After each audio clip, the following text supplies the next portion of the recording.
Dengê hundirin vicdan. Hüseyin Çatıkaş. Vicdan di nav dîroka filozofiyê de di nav beşa etîketê exlaqê de derdikeve pêşberî me ku piranî bi hiş ve tê girêdan. Ango heke mirov dema biryareke bide û di nîfsîka hişê xwe de derbas bike, li gorî vicdana xwe tev digere.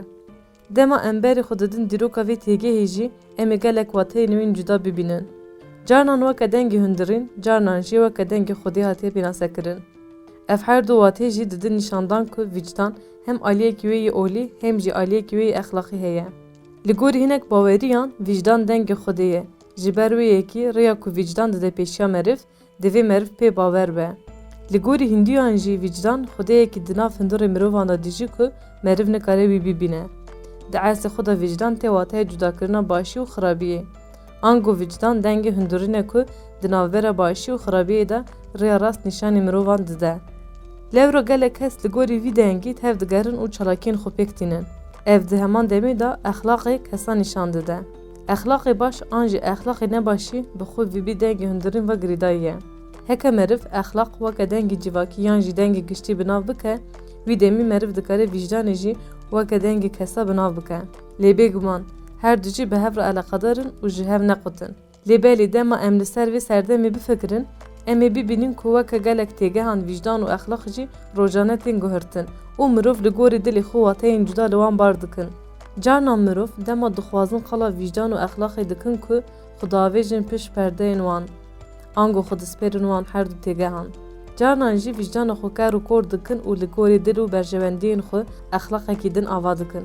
Vicdan di nava mirovan de ji bo rastî bê gotin tê bikaranîn.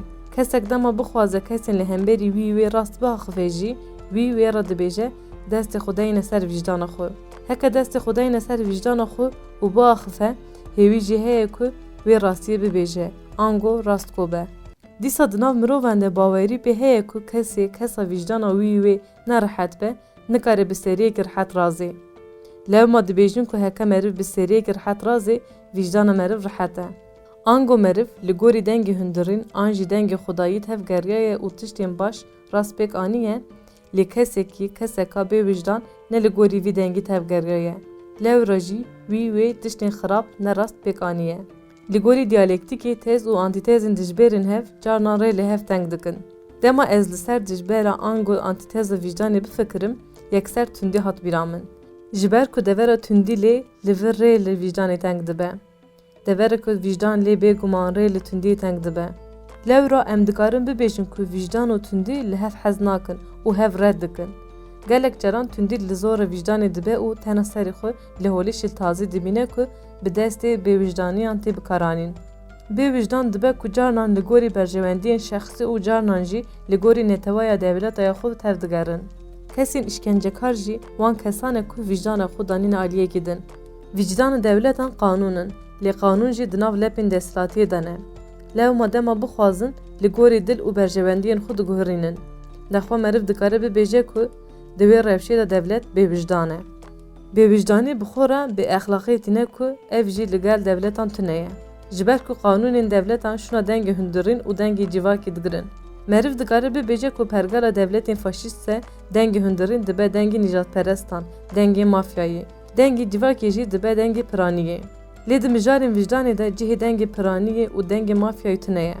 Heke tişteke di nav xwe de neheqî û bêmafiyê bihewimîne, helbet vicdana kesekî tenê jî dikare li pêşberî wan bisekine û red bike.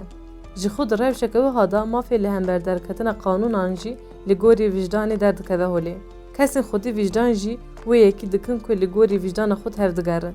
Kesên li gorî vicdanê tev digerin, bêguman xwe li hemberî civakê, Xwedê û vicdanê berpirsiyar dibînin, ango xwe li hemberî nirxên di ser qanûnan re berpirsiyar dibînin.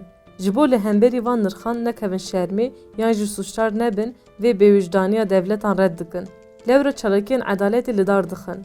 Gelek çalakiyên edaletê li Bakurê Kurdistanê û Tirkiyeyê tên li darxistin ku xwe dispêrin nirxên li qanûn û devleta bilintir û mezintir. Dema mijartî ser faşîzma devleta Tirk bêguman yekser bêedaletî tê bîra meriv. Devera bêwicdanî lê heyî bêguman bêedaletî û bêexlaqî jî lê heye. Ji ber ku edalet bi xwe vicdan e. Dayîkên Şemiyê, dayîka Emîne, malbatên girtiyên nexweş, malbata Gulistan doku. Ev lîsteya lêgerîna edaletê ku bêwicdaniya devleta Tirk nîşan dide, duv dirêj e. Şuna ku devlet wê neheqî û bêedaletiyê ji holê rake, berebajiya wê tundiyê li hemberî van çalakiyan bikartîne û dozên heqaretê li van malbat û kesan vedike. Li ser meselê devleta Tirk weke her car di roja îroyên de jî bêedaletiya xwe didomîne. Bêedaletiya weke çandekî ji nav sazî, dazgeh û hemoretiyan belav dike û wan fêrî vê dike. Ji xwe kesê nav van saziyan da dixebitin jî vîcdana xwe teslîmî devletê kirine. Lê ema van çalakiyan jî nedîtî vê tên û hinek jî van êrîşan dibin ser van çalakvanên xwedî vîcdan. Ji ber bêwîcdaniyê ku kesên li saziya edliya tepî dixebitin, ji bo Aysel Tuğluk û Mehmet Emin Özkan berewajiya raporê nexweşxaneyan raporên din dikarin binivîsin. Lê ema ji hezarî zêdetir girtiyên nexweş li girtîgehan tên girtin. Axirî devlet tevî saziyên xwe bi exlaqî, bêedaletî û bêwîcdaniya xwe mezintir dike. Lê wê her tim kesên weke van çalakvanên navên wan li jor hatî nivîsandin, kesên guh didin dengê xwe yê hundirîn li ser rêya rast û baş dimeşin jî wê li hemberî bêwîcdaniya wan her tim hebin.